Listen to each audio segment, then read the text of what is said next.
What has been your journey of financial independence? Uh, so I used to work for Wipro.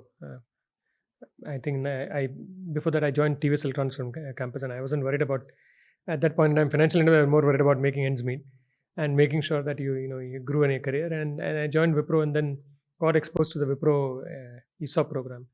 And then I realized over a period of time and that there's an amazing capability to build wealth longer term in equities and stocks and ESOP and equities and running businesses. And that's what sort of triggered the change in me. And it sort of changed the way I looked at investment or wealth. And I said the only way to really build true wealth is to actually invest in either earn a lot of money through a job and invest in equities and build a portfolio over a period of time, make smart investment decisions, or get a lot of ESOP and use that, or build your own company. And so therefore, when that occurred to me, it always became an option saying, I think at some point in time you have to attempt this, because the risk reward for this is just stupendously in favor of building this. So I think the journey sort of got triggered by this revelation in my mind that the true wealth creation happens through equities, especially if you're not a generational wealth person. And the only way you can build substantial wealth is through equities. Now, whether you go through investment route where you earn enough money and put it into it, or you go through ESOP route where you work in early stage startups and do it, or you do your own business. So I think, so around the time, therefore, I made the decision saying that I'll either start or I'll join a startup. And so therefore it became very easy for me when three of us actually first talked about getting a startup. 36 years old. Yeah, and he said, so I remember meeting Sudhakar and Hari, and they were just thinking about it. And Sudhakar said, would you like to join me? I said, yes. There was no discussion. And it was so, it took me roughly 3 seconds to tell him yes. Wow. I didn't even think about it. In fact, Sudhakar, I said, have you thought it through? I said, no, I am very clear in my mind. I've thought it through a long time back. This is the path that I need to take. And how financially well off were you when you joined? So I was working at a salary, and those salaries those days in Tech even were not that great. So you were reasonably okay, but you didn't have a nest egg built for... but let's say if it didn't had worked out, you would have... I would have had to go back to a job, for sure. There was no question of it. But you had enough capability to last maybe a year. Yeah. And say worst case, you could last a year. But beyond that was obviously you had to go back to a job. No second thoughts. Yeah. So I think that journey started, and it took longer than a year. And so it became quite difficult. And we said, but by the time I became even more, had more faith in my belief that, this is the way to go. And this is taking time longer than, but I'm on the right path. So I think that was a great thing, because the moment the first startup didn't work, we pivoted, and that started working. We said, okay, fine. We have now really found this well. And I think that sort of kept continuing to. So when we sold the first business, we made some money. So that made us reasonably financially independent. But not completely that you could live it off for the rest of your life. Not that. So we said, okay, but this at least gives you a good cushion now. You can do multiple things. Think about what you want to do. 5 to 10 years. Yeah. And then I went and worked with the private equity firm. So I think that also gave us some financial freedom. But I think the real wealth creation happened through BigBasket, and when we sold some of our initial equity, a fraction of it, I think that created wealth. What we had done before created wealth. So I think a lot of my financial independence has come through really my startup journey more than anything else. And then obviously, so my advice to everyone, at least do the startup early rather than late. But let's say, I would say it's your hard work, but a lot of luck also. Like it's a significant amount of luck. It is extremely. There are two things that in any startup that work. One is you need to have patience. Nothing happens in less than 7-10 years. You can't do anything. Most people keep talking about somebody build $1 billion company. Let's take Zepto over in 3 years. But those are the exceptions to the rule. Yeah. And these are the ones which get talked about. But 99% of companies don't reach that kind of outcomes very quickly. So it's typically a 5 to 10 year journey. And therefore you need to be tenacious, you need to be resilient, you need to be able to survive. First, more than even luck. And if you do that, I find that a lot of times luck finds you instead of the other way around. Right? You may have one bad year, something will happen, you'll find something else which works. You'll figure out, okay, this doesn't work, that works. Something happens. And that happens because you are operating in that space, you're looking at multiple things. Your ecosystem is focused on that space, so opportunities come to you. So your luck gets created. So the first is, so it's not luck that leads wealth, it's tenacity which leads to luck, which leads to wealth. But let's say even Fab Mall getting acquired by More or BigBasket becoming the outcome that is today, They are 1 in 10,000 outcomes. Yeah, exactly. It's very, very rare. It's very, very rare, and therefore it's not easy. But all the startups that I have seen, about 50% of the ones which I've been involved in have shut up and people have gravitated doing something else. But all those guys have gone back to doing something else which has worked out well. Okay. Funnily enough, right? Of the 50% which did well, they've all had, some have had great outcomes, some had middling outcomes, some had reasonably okay outcomes. It wasn't that it would have been significantly better if they had actually worked at the corporate. So I think, and they're all very happy because I am independent. I'm not answerable to anybody. So even the people who didn't have the best of outcomes probably got away. And I think that's to do with the timeline that we are living in. It's also, 20 years back, this wouldn't have worked out this way. Yeah.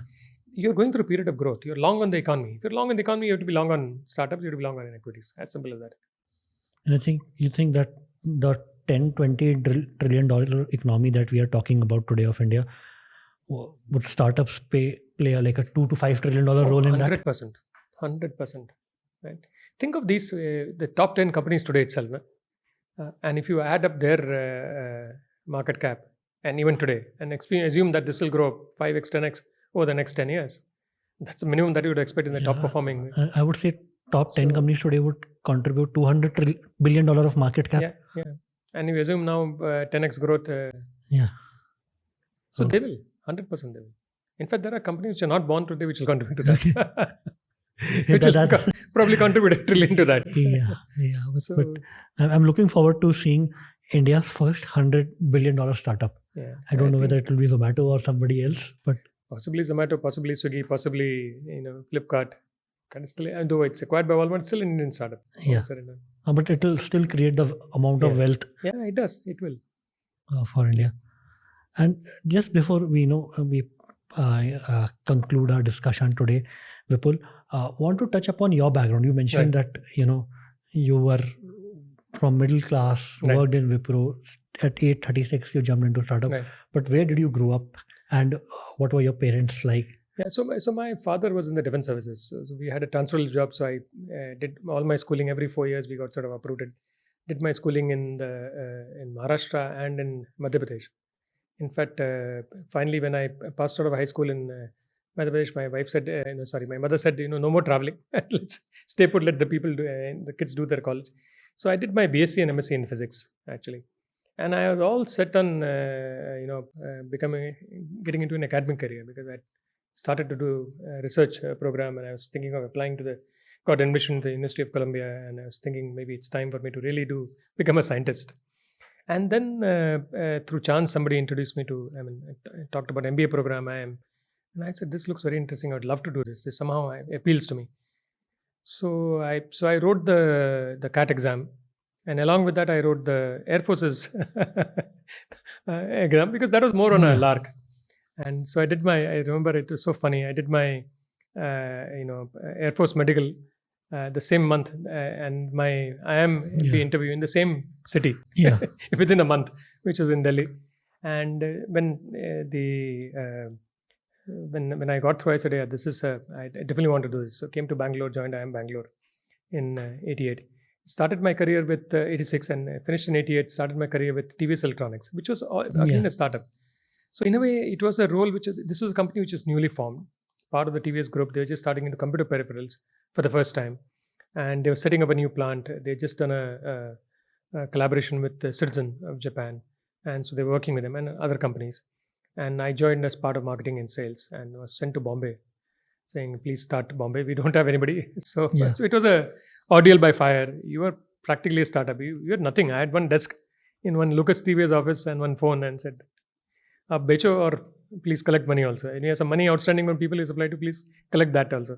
So it was quite an interesting experience, and that taught me a lot about marketing, sales, working through a startup. And that's where I met Sudhakar and Hari. But all three of us were in the same company. Sudhakar was involved in the project right from day one. In TVS. So it goes back that long. So therefore I met them in 89, and we've been together ever since. Wow, 34 years of... Yeah, and then I worked till about 94, joined Wipro. I was in the Wipro peripherals part of and then part of the IT business till about 99. When all of us got out and started FabMart, which became FabMall, which eventually We sold to the Birlas. So you really saw the Indian economy opening up in 91. Yeah. Did it make any difference to your lives? Oh, it did, because it completely changed your perspective, right? You were growing up. First, when I was working for Wipro, my last 1 year was as a corporate business development manager, and one of the projects I was handling, which was internal to Wipro, was really to set up the Wipro intranet, right? So you had to make a presentation to Premji and say, these are the things we're doing and to businesses. Then work with the businesses to set up the corporate intranet. So that exposed me to the power of the internet. For the first time, I realized what it was, how it worked, what it needed to get it implemented. So, which is why I landed up where I am today. So, those choices sort of dictate what you eventually become. And that's how, and Siddhartha on the other side landed up in Planet Asia, the CEO of Planet Asia, which is an IT services company, and Hari joined him. And so they were exposed to the internet from that side. And at one point in time, we were planning to use Planet Asia to do Wipro's corporate intranet. So he said, I was speaking to them, and that's how I met Sudhakar again. And I said, okay, both okay, let's start.